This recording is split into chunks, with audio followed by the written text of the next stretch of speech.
if I had $100,000 from a sponsor for every time that we've lost an intro, yeah, you would have.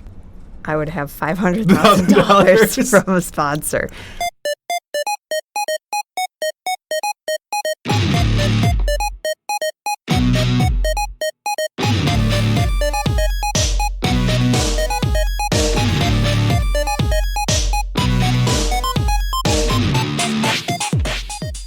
Sponsor me!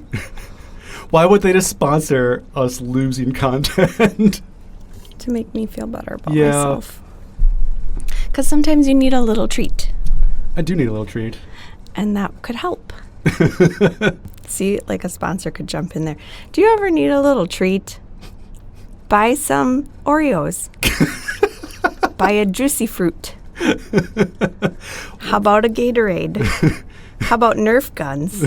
Why are these brands? I don't know. They're just popping into my head. That have never been on podcasts They're before. just popping in my head. All right. Nabisco, choose your venture. Nope, not long enough for that. Is there another song that we could sing really quick about Secret of the Pyramids? If you wanna be with me, baby, there's a price to pay. I'm the secret of the pyramids. It's aliens. Or it's not. It is. Okay. Yeah, it's aliens. It always is aliens. Oh. I mean. No matter which way you choose. Sponsor me, Christina Aguilera. That famous podcast entrepreneur, Christina Aguilera. She turns around in the chair and slams the button. Yes, this niche podcast about a book series that half of them you can't even find anymore. She probably read it. They probably, when she was on the Mickey Mouse Club, were like, here, guys, this is your homework for today. Did I ever tell you about that story? So in high school, when Christina Aguilera was really popular, she was making like the rounds around the country. Your high school could like fill out like postcards to like send to her, and then whoever like gave her the most postcards, she would go to that school. Okay. So you wrote 1 million postcards? I didn't, no. You specifically? Yeah, right. It was you. No, okay. The point. Someone at Peter's school. No, well, here's the thing. Like, teachers would set aside class time. Shut up. So that kids could write out postcards for her. That's so stupid. It was really stupid. Like, what a waste of learning time. Exactly. Hi, Christina. That's why I don't know math. Come here math. and get dirty in the gym. What is 2 + 2? I don't know. You got to rub me the right way for me to find out.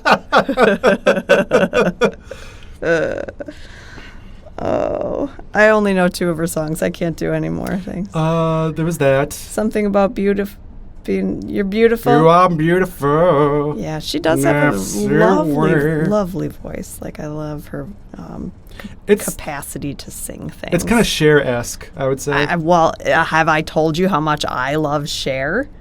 No. Okay. Buckle up. Well, first of all, maybe we should introduce the podcast really quick. Oh, sorry, yeah. Because we haven't we've been recording for like 5 minutes and we haven't even... Okay, Cher is a powerhouse actress, first and foremost. Everyone knows Cher for her singing, but really it's the acting that we need to talk about. Cher has an Oscar, baby. She has an Oscar. Why are you yelling? Moonstruck. Mermaids. The Witches of Eastwick. Okay, go ahead. Secret of the Pyramids.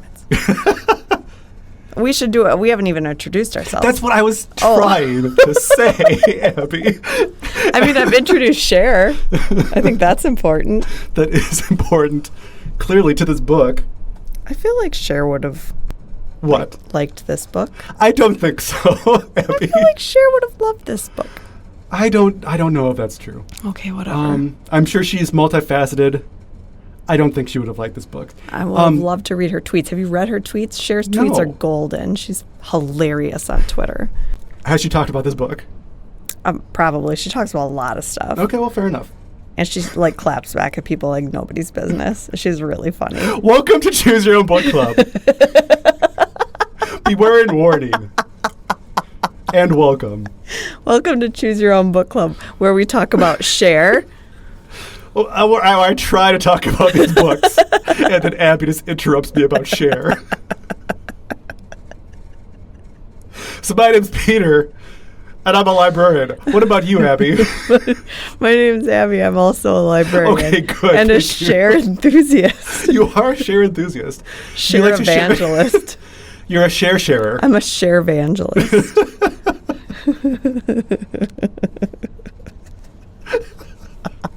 Why did we get off the rails so fast? Because we had that opening that just like got... I like to overshare. You are an oversharer.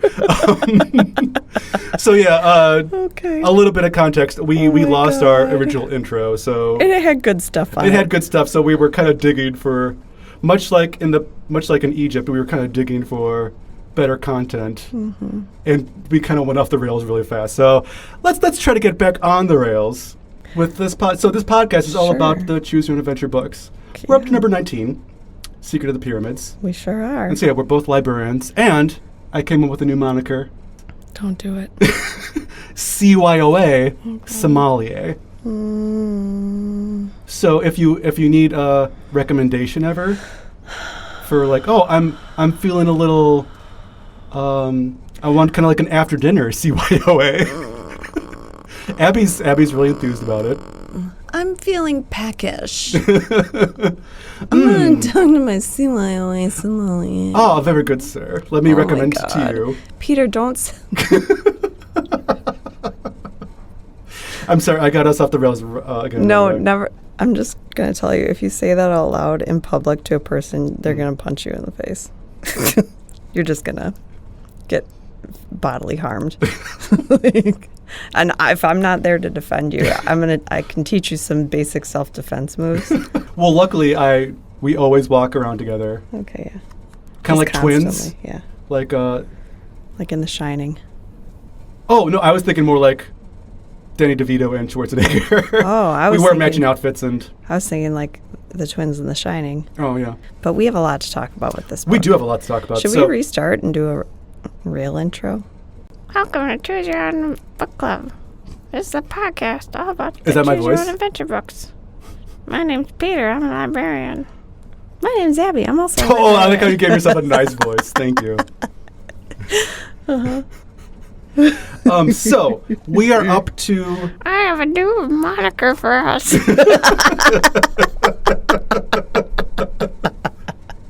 Okay. We're up to number 19. now it's getting like scratchy and like Okay. I'm ready. All I'm right. really ready to talk about the book now. I swear.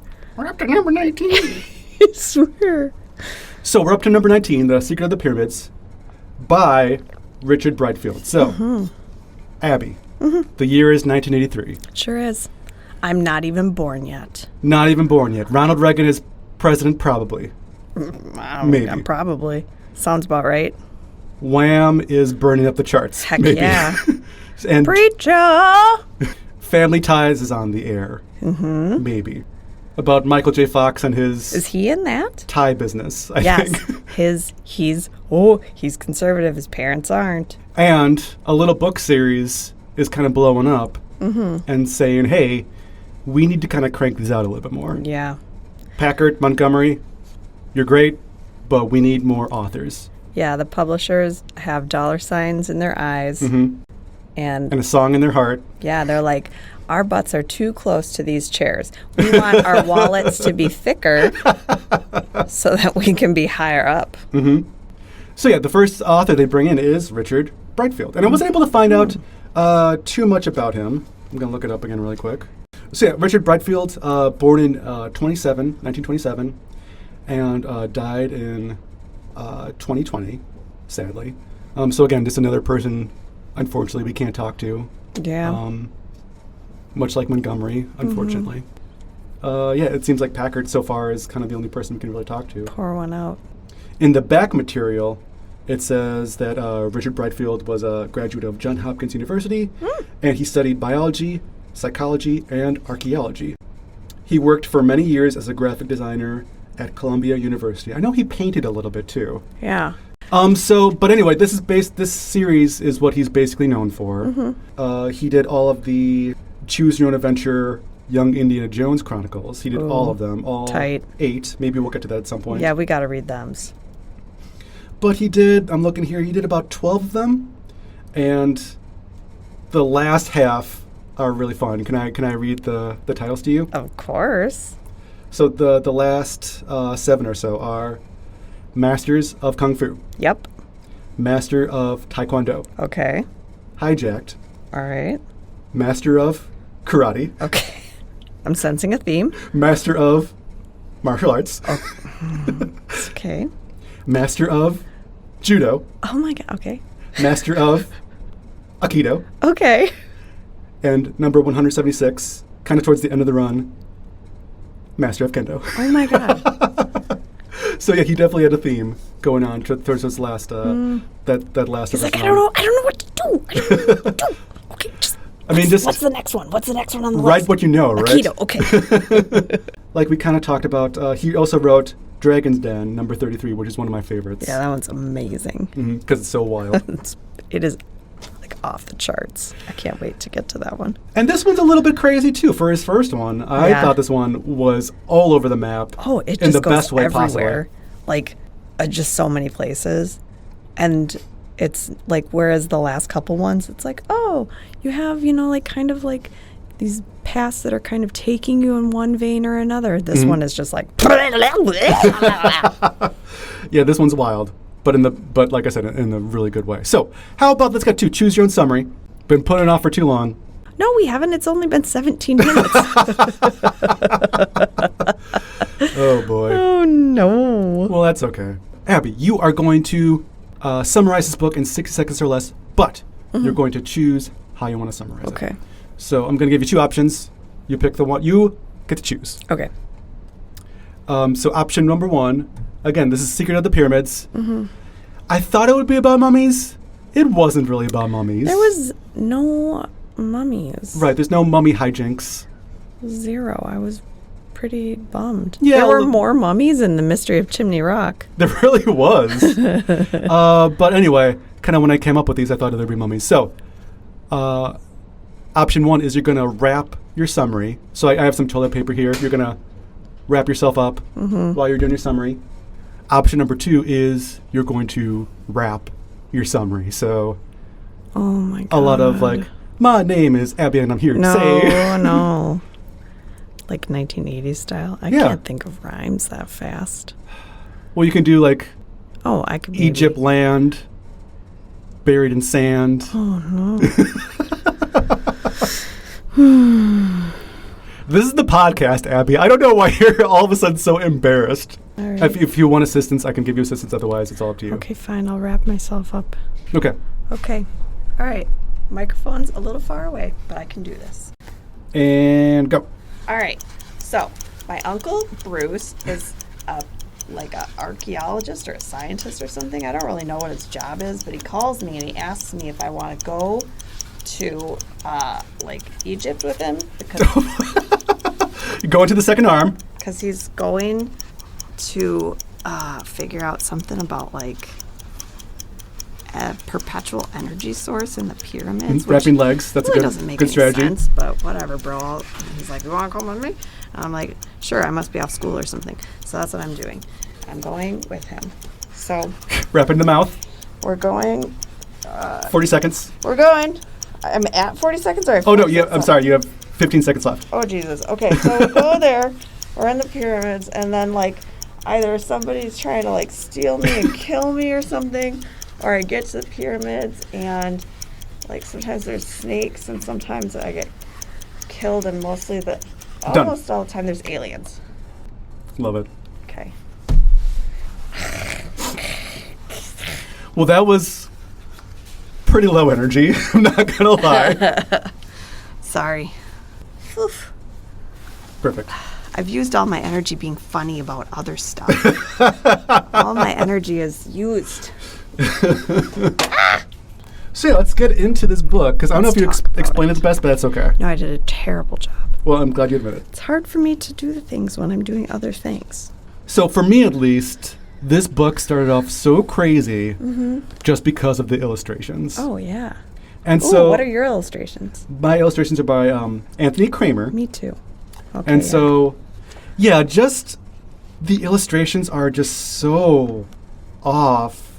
Like, not even like Paul Granger, where it's just like, it's weird caricatures, kind of like we said, Rocky and Bullwinkle style, kind of like 1960s, like cartoon style, kind of a little abstract. Yeah, I don't know how to describe these. These are like drawn by a disgraced cartoonist who has become your like middle school art teacher. No, that's kind of what it felt. They feel very like amateur-esque, like Yeah.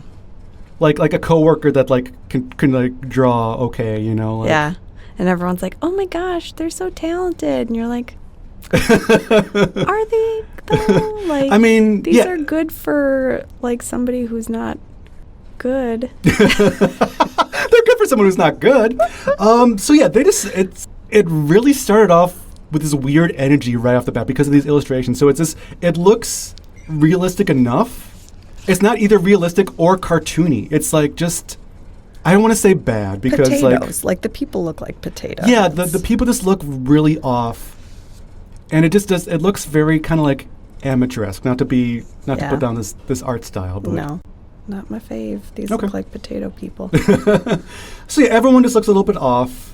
They're potato people, but like really happy and like really bright, shiny eyes, almost kind of like anime. Yeah, their eyes have like no expression. So this is how this one starts. So you are relaxing one afternoon when you get a phone call from your uncle, Bruce, a brilliant scientist and world traveler.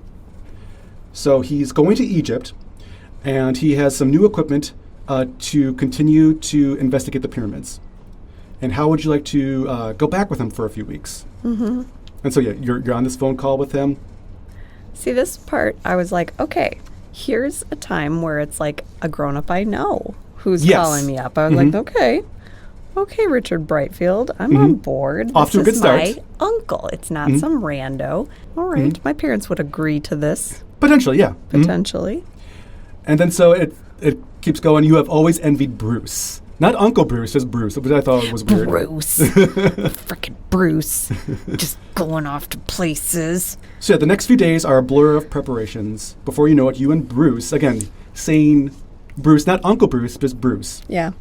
you're on a TWA jet heading for Rome on the first leg of the trip to Cairo. I bet your Uncle Bruce, who you just call Bruce, is always like flipping his chair around backwards and sitting down. He's like, "Don't call me Uncle Bruce. Just call me Bruce." Uncle Bruce was my father. Let's call me Bruce.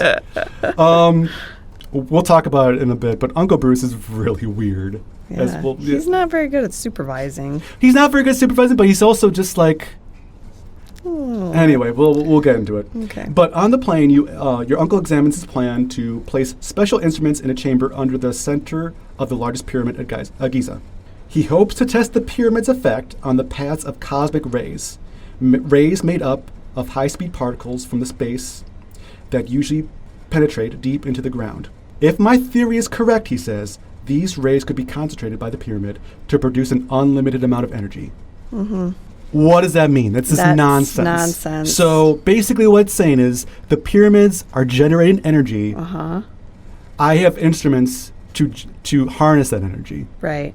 That doesn't make any sense at all. Right. He's like, look, listen. You don't get this because you're a kid, but listen to me. I'm a scientist. There is magic in the ground under the pyramid, and I have special magical instruments that can take it and they can project it outside of the ground. So it's basically I'm turning magic into science. Yeah. Which is alchemy. That it's nothing. Okay, Bruce. So yeah, you notice this man standing by you, and Bruce says, "Hey, I have a lot of like red tape to get through, and I have to get my instruments off the plane. Why don't you go ahead to the hotel, to a country you've never been to, It's like, just go. where English isn't the main language, Yep. You'll be fine. where you have no money." Meet my friend. She's there already. You go. Right. So you're supposed to meet the assistant, Andrea. Something. Right, at the hotel.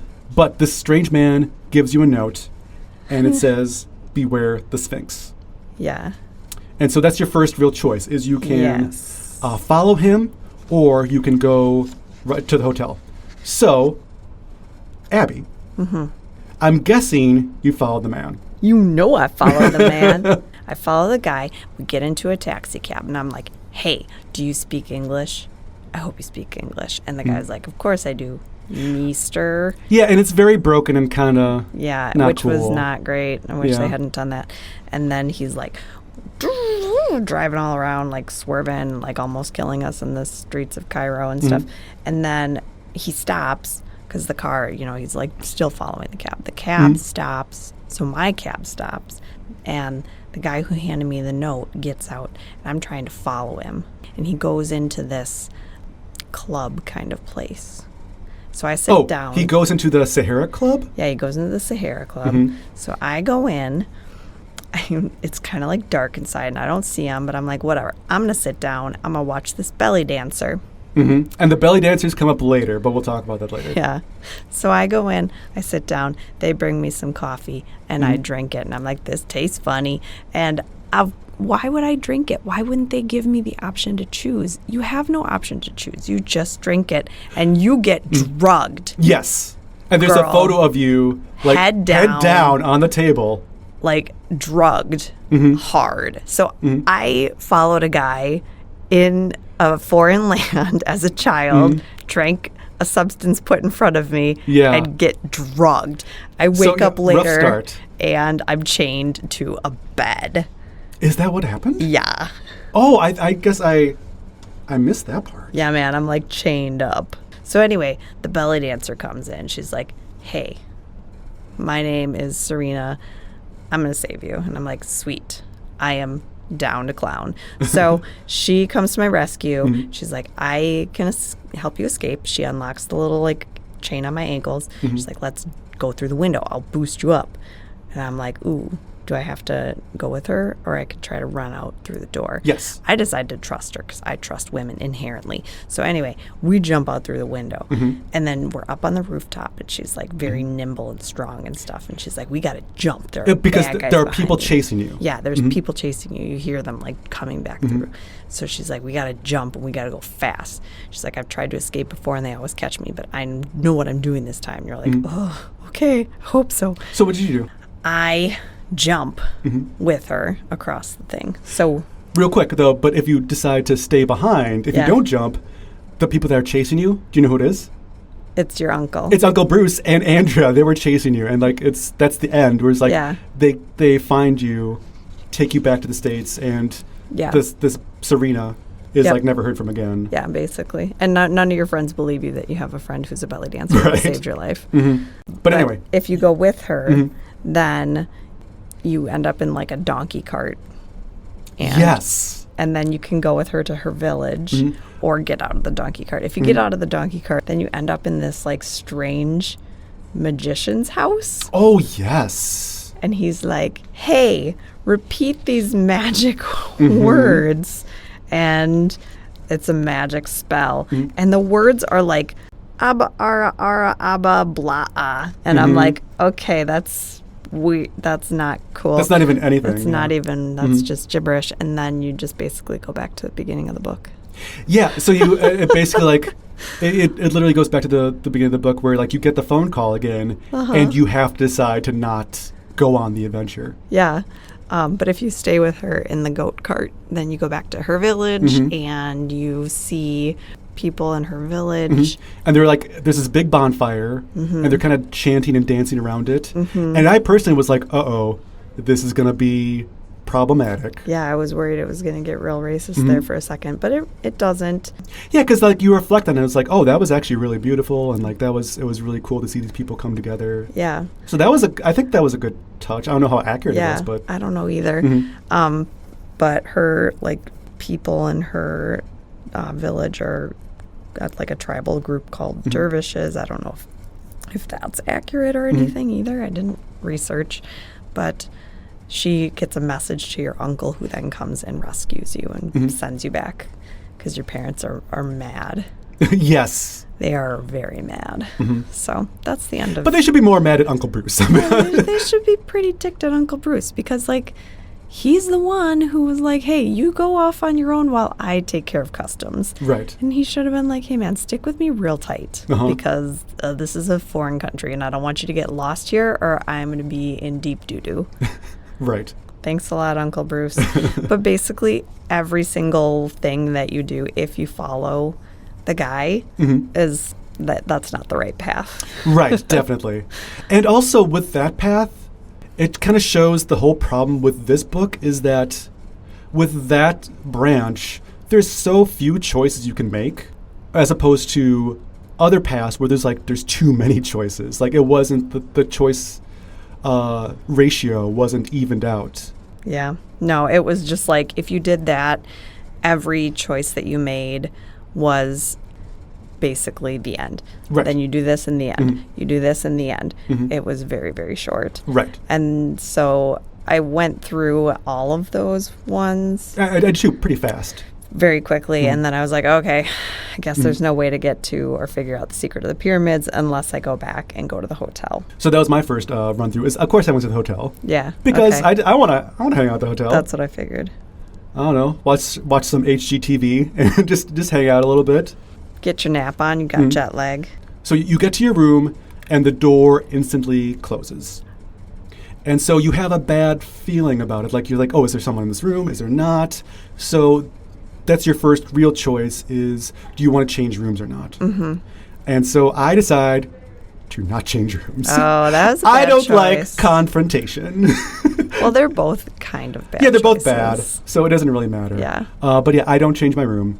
Because what you find out is the hotel is a bad choice. Right, because basically... The hotel you're staying at is a bad choice. Right, basically everything is kind of a bad choice. Everything is kind of linked to this terrorist group. Basically, it's bad people all around, more or less. Yeah. Besides Serena. Yeah. She's kind of the only really she's good cool. person. She's cool. We like her. And then, so yeah, you finally... I don't change rooms. And then Uncle Bruce is like, hey, I'm going to do some stuff.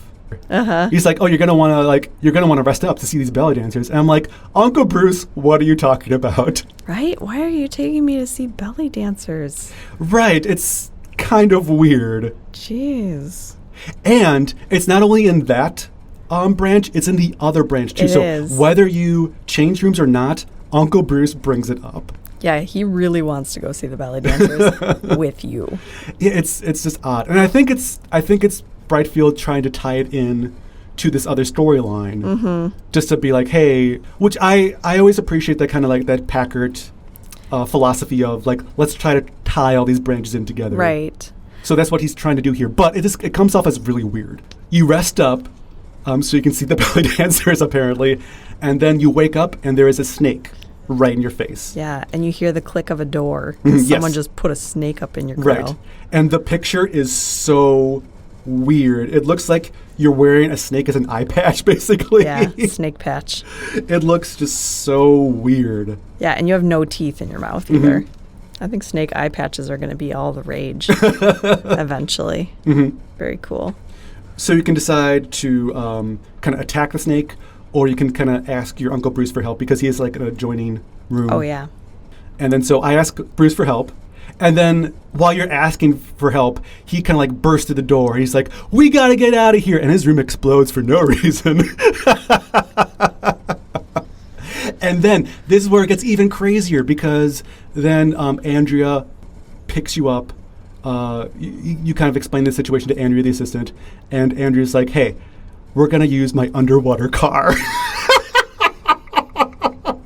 Oh my God. I did not do that because I grabbed my pillowcase and put the snake in it and chucked it in the closet. That's one of the options, yes. So I did that instead, and I did not get to go in an underwater car. So here, let me read it to you. Lord. You meet Andrea in the hallway. She tosses a long jacket to you. Quickly, you throw it on. We'll take the back stairway down to the basement. I have a special car built for my underwater exploration of the Nile down there. And so I was reading that. I was like, this can't be a submarine car, is it? And it's a submarine car. Oh, no. The car sinks until it's completely underwater, and then it starts forward. And so you're driving underwater with 3 people. So, like, you're running out of air really fast, but whatever. Exactly. She's like, stop breathing like that. Mm-hmm. You're using all the air. And then, so yeah, you hear... in your Ocean Gate car. So then, yeah, you finally get to the biggest pyramid, the one you were talking about, and a voice comes from inside. If you wish to know the secret of Imhotep, the secret of the pyramids, then all of you must step inside. So you can decide to not step inside as a group, or all of you have to go inside as a group. And so, yeah, if you don't go inside, it's basically like computer error. We will reopen in 400 years. And so you kind of lose. But if you go inside, you find out it was aliens. And Imhotep, who is kind of considered like the first doctor. He was like a doctor, philosopher, architect. Yes. Architect, yeah. This really, smart man from ancient times. Yeah. Of course he was an alien. Because of course he was. That, as longtime listeners of our podcast, longtime 1 year listeners. Well, yeah, but... That just cheeses me off so bad. Yeah. Like, it really does. That's, okay, that'd be like right now saying that there's no one on Earth who is smarter than me. I am the baseline smart. And there's no one smarter than me, so no one could be doing something really, really amazing right now. Right. That is so dumb. Of course someone is smarter than me and could be thinking of really amazing concepts. That's like literally how advancement happens. Right, exactly. And that could be happening in ancient civilization as well. That's what human is. Yes. That's what human do. Exactly. Instead of thinking, wow, it's so fascinating that humans have this great range and, capacity for like solving problems. We're like, I don't know how they could have figured that out. So it's got to be aliens. Right. It's got to be magic. So that it must be Yeah. that. So yeah, it's kind of not cool. It's very, very irritating. But anyway, so yeah, you can go into the pyramid, and basically inside is a big computer, and it's a database for basically the entire universe. And basically every pyramid that was ever made throughout the galaxy, throughout the universe, is like a computer with all the knowledge of the universe. And then so Uncle Bruce is like, we have to keep this secret, but we're going to use this for good. The end. So that's my first run through. Well, that's cool that you found the pyramid secret on your first run through. Yeah. I got drugged. You did get drugged. I got drugged. I'm a child. They drugged a child. So was there anything else though? There was this... There's so much. So much happened, and yet like so not much a lot happened too. Because like I said, there's like so many different like storylines that have way too many branches. I guess I don't know where to even like start talking about this book. So I guess if you go back and do change your room, right, at the hotel, which is what I did, because I was like, I don't trust that. No, I'm a female. I've traveled by myself. I'm not going to trust any of that business. So you go back and you say, and the person at the front desk is like, you're being silly. But I demanded. I was like, I'm going to leave. You will lose my business. They put you in a different room. And then Uncle Bruce does bring up the belly dances again. Yes, he once again brings up the belly dancers. But then instead of the asp, the snake being in your put in your room, you're woken up in the morning by like struggling sounds coming from Uncle Bruce's room. Yes. And he's getting kidnapped. Yes. By some dudes. And you can see like the truck. So you can decide from there, do I call the police right away? Or do I go after him right away? Right. Am I going to shimmy down the wall or am I going to call the cops? Okay. And if you call the cops, that's kind of how you find out that like the whole hotel is bad. Yes. So yeah, there's like an inspector that's kind of nice and takes you under his wing. But he's like already on site essentially. Yes. So like you go downstairs, the concierge is like, fine, you're being silly, but I will call the police. He gets on the horn and the policeman walks in right away. And he's like, how are you already here? So yeah, like the inspector's like, hey, you can go on the raid with me to like... Yes. Because he's like, your uncle was abducted by these terrorists. Yeah, they're like assassins, like the secret terrorist assassin organization or something. And so yeah, you can go on the raid with me, or you can go back to my compound right away, or you can hang out with my bodyguard / butler Uh-huh. who I trust with my life. But I think what is so wild is that he gives you the option to go on the raid or not. He's Yes. like, "Hey, son, what do you think? You want to come on this raid with us? What do you think? Yes, no. You need a gun? You want a gun too? Get this guy a gun. Get the kid a gun. Do you want like a vest, the bulletproof kind? No vest, just a gun, 2 guns, flamethrower." But this storyline had way too many choices because when you go with the bodyguard, Oh yeah. there's like different choices. You can go here. You can go on this tour, or you can not go on this tour. If you go on the tour, you can fall into the well. Yeah. And like he you see takes you to spirits. Pisa, yeah. Then you go on this tour with him, and then he's like, "I know a secret special extra way to go on the tour. Do you want to do that?" Uh-huh. So yeah, you go into like you look at the bottom. There's like this well of souls, I believe it's Yeah, called. something. Something similar to that. And so you either get pushed in, or you trip, and then like you tumble, you fall down, and there's like these like Alien-looking dudes. yes again. waiting for you, and they're like, "Hey, do you want some mind control powers?" And I'm like, obviously I do. Uh-huh. So you can choose to not get the powers or get the powers. If you don't get the powers, you basically just wake up and the bodyguard's like, "You were knocked out for a little bit." Yeah. But if you do get the powers, you find your Uncle Bruce and you use the powers for good. Yeah, and I absolutely love it because it's like, if you, he's like, "Step into the triangle on the ground in front of you," and you're like, "Okay," so you do it, and then it's like, "Ooh, you get caught up in a whirlwind and you get shot up straight through the top of the pyramid. You look down and you see the pyramid receding, and there's a huge eye on top of the pyramid, like on the back of the dollar bill." Yeah. You're the Illuminati now. And then it's like, "Oh, you become the eye, all seeing, all knowing. Your mind expands to encompass the universe and fill infinite space." Yeah, it felt very Montgomery-esque. Yeah. And then it's like, and then you come back down and you know exactly where they're holding your uncle and you go save him. The end. But that's just one branch, because then you can go on this raid and it goes off the rails really easily. Oh, yeah. Because you're in a helicopter, which can like crash or not. Because there's a sandstorm coming, so it's like, hey, do we land now? Do we go or do we gun it? And you know you're in this sandstorm, like walking, and it's like, hey, do we stay here because this storm is slowly killing us? Do we stay here or do we keep pressing on? You're in an oasis. Is that an oasis? No, it's a mirage. I mean, it's just wild. If you decide not to go on the raid and you go back to his compound, then you're like, oh, slowly realizing that you're actually a prisoner because the terrorist cell has kind of like taken it over somehow. Yeah. Without him knowing. Yeah, which is wild. So yeah, just way too many choices. Yeah. For that branch. Yeah. So Brightfield clearly hasn't figured out the formula yet. No, but that was what was really weird, is like that one had a ton of choices, whereas when you do some of the other ones, it was like no choices. Exactly. It was just turn to page whatever, turn to page whatever, turn to page whatever. And so it feels like you're doing choices because you're doing this random you're flipping, flipping. but you really aren't. You only get like 1 or 2 choices. yeah, you'd get like maybe 3 choices. Because then, when you'd have to go and be like, how did I get to the end of that one? And then you'd go backwards and see like, okay, I'm going to rechange that choice back. It was like, oh, that was stupid. I only made 2 choices that entire branch. Right. But anyway, so back to Uncle Bruce getting abducted. Yeah. Yeah.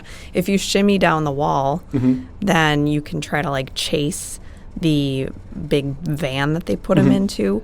And you can, if you catch up with it, then you can break into the back of it and try to get him out.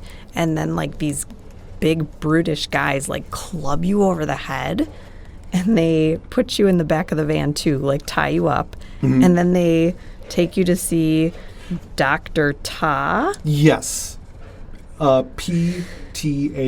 Yeah. And he is a Bond villain. Yes. He claims to be the last descendant of the pharaohs. Backing up really quick. So, you're abducted, like Abby said. And Uncle Bruce wakes up, and you say, "Where are we? Who are these people that abducted us?" Bruce says, "I'm not positive, but my suspicion is that we've been kidnapped by the infamous Dr. Ta. Mm-hmm.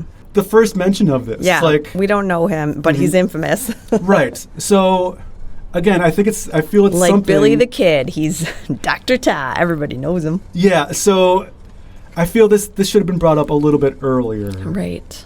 So yeah, you basically go to his like Bond lair. Basically, he is basically a Bond villain. Yeah, it's like a fakey pyramid that he's made, and he has all of these like henchmen. Yes. Like literally called henchmen, and then he like strong arms your uncle into using his like science to help him build like literally an earth destroying laser.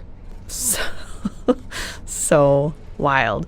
And he's like, I've already gotten a bunch of other Russian scientists to help with this by one means or another. You're like, oh, so he kidnapped a bunch of Russian guys. Cool. So this is basically his introduction. He says, first, I must explain to you that I am Ta, direct descendant of the pharaohs. Just the pharaohs in general. Yeah, they were all related. It was like not a family tree so much as it was like a tumbleweed. Just So I am here to complete their work. I intend to conquer the world. That's totally what the pharaohs were trying to do. Yeah, conquer the world. Right. No, sweetie. So again, Bond villain. He wants to put lasers on sharks. He's Dr. Evil. So yeah, you can go along with his work, or you can try to escape right away. Because again, like Abby said, that he's trying to harness the power that comes from the largest pyramid. Yeah, the magic sauce. Magic sauce beneath the pyramid. But yeah, but he's gonna use it for evil instead of good. Yeah, he wants $1 million. So yeah, you can try to escape right away. I did not. I actually decided to play. I was like, let's just play the long game on this. It was actually the bad choice. Well, they're both bad choices because if you try to escape right away, he catches you right away. And this is my favorite ending. So he catches you again. Oh, yeah, that's a good one. And after you are tied up, you're carried off.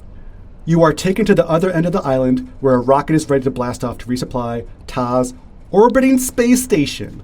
Yeah, he has a space station. No mention of it at all. No, they did mention it earlier. Oh, did they? Oh, I'm sorry. Because what he is trying to do is make these like lasers, and then he has like a refracting like mirror that's already been put into orbit, and then he can hit different targets around the planet with it.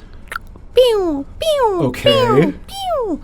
So again, like playing pinball.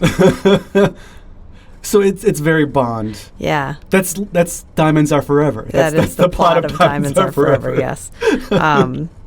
So yeah, that's his plan. So yeah, you're going over to this rocket, and they're gonna blast you off into outer space. Yeah. So you basically just die in outer space. Maybe you're gonna try and strong arm the crew into. So yeah, you'll need a lot of luck to get out of the situation. A lot more than you're likely to get. So yeah, you are.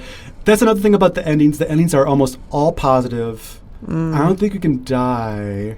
I found a great way to die. Okay. Well, how about let's finish up though first with Ta. With Ta. So yeah, you go along with his plan. Your uncle is like, okay, I will do what you ask me to, and it's like all trying to bide your time to find a way to escape. So he and the Russian scientists are allegedly doing what Ta wants them to do in making this laser. And your uncle, when you guys get up there, they're like, we're all done. We made the earth-destroying laser thing that you wanted, Dr. Ta guy. So we all go out to this platform to watch the initial, like, death ray thing. So we're all up there, and your uncle's like, psst. Hey, man. Because he knows a little Russian. Yeah, he's like, I know Russian, and we've been planning some stuff.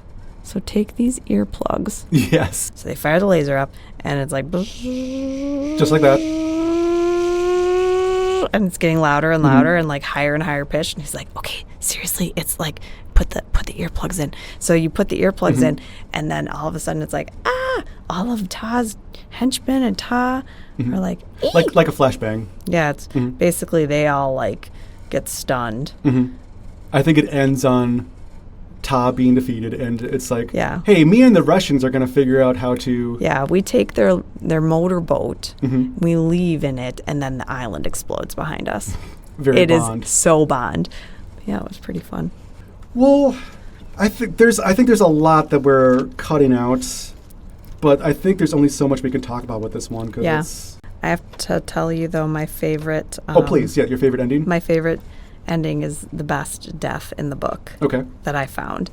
And so, yeah, just to reiterate, though, really quick, is that most of them are you just go back to the States, you get saved, and it's like, I wonder what adventures I'll get up to next. Yeah, or the death happens kind of off screen.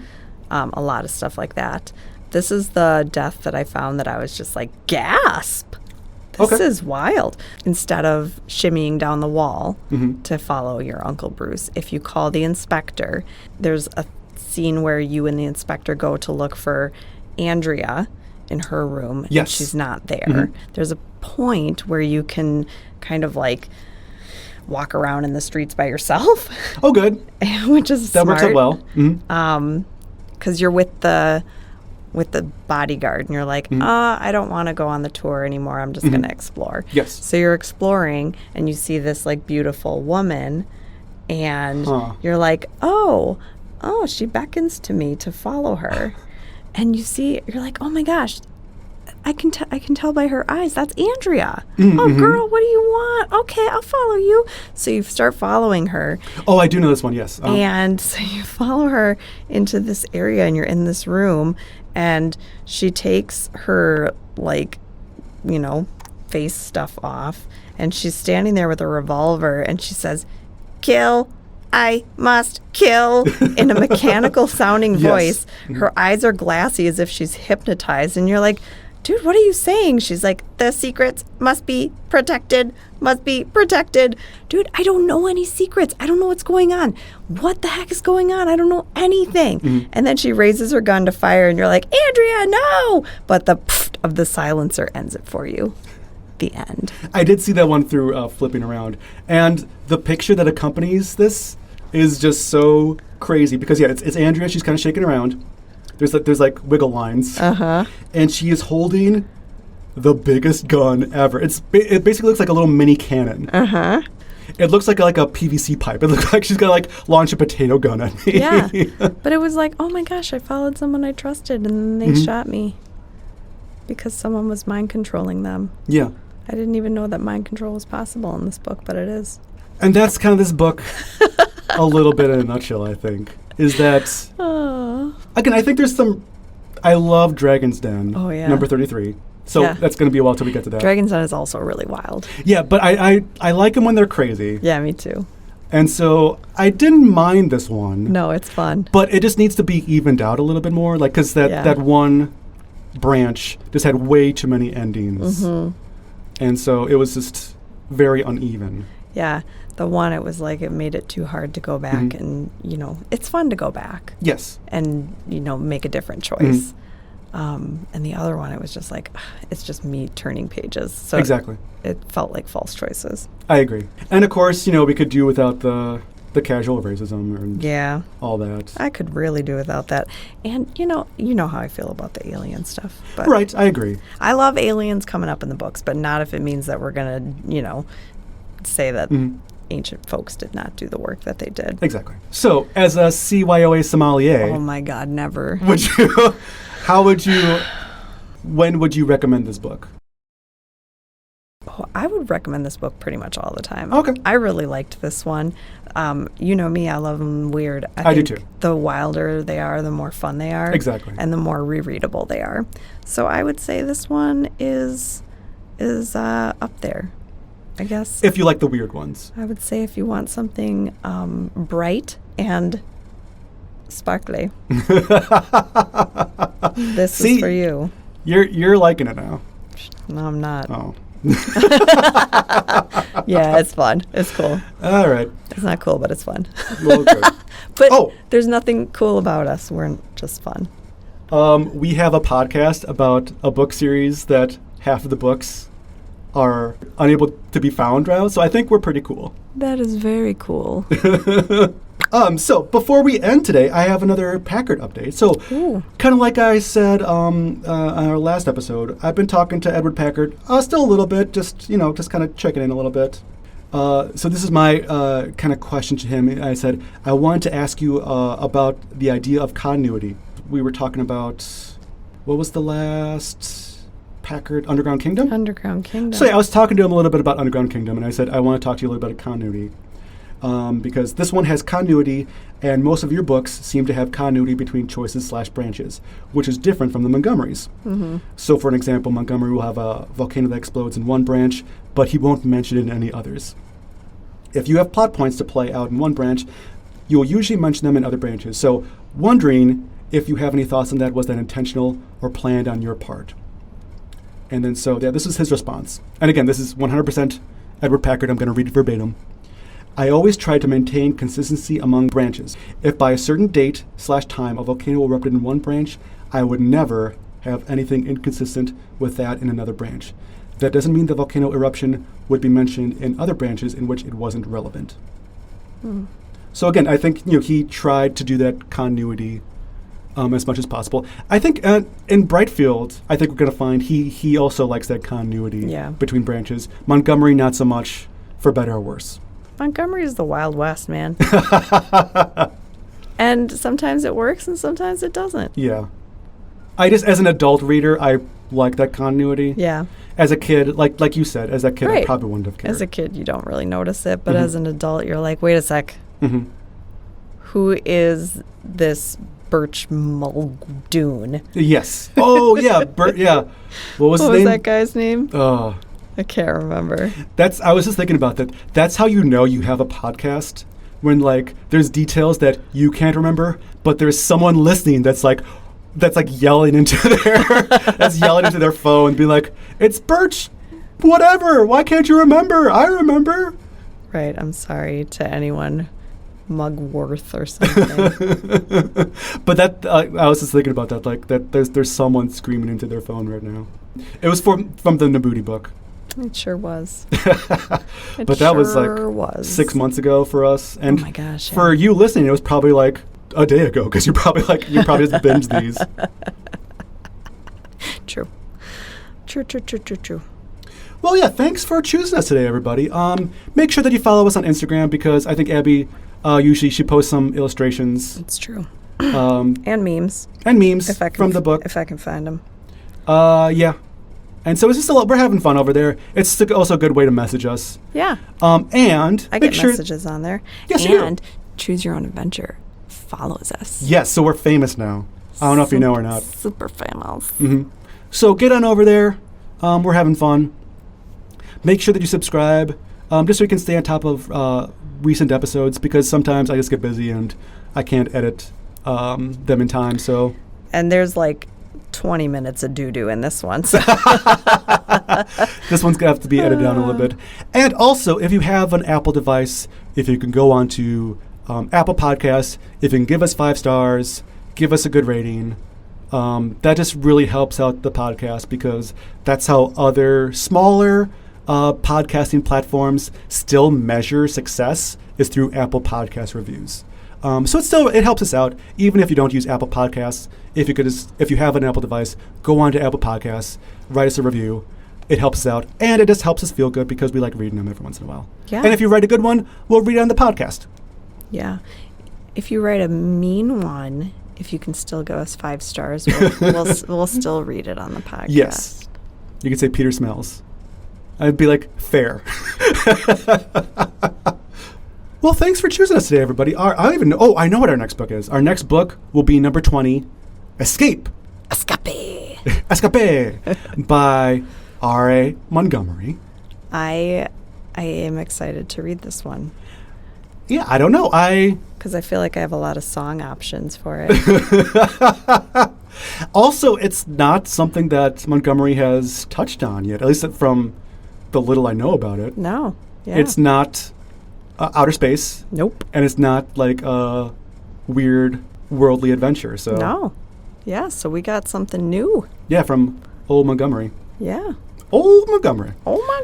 So yeah, thanks for choosing us today, everybody. My name's Peter. I'm a librarian. My name's Abby. I'm also a librarian. This has been Choose Your Own Book Club. We'll see ya next time. Say your thing. Say your thing. Do the line.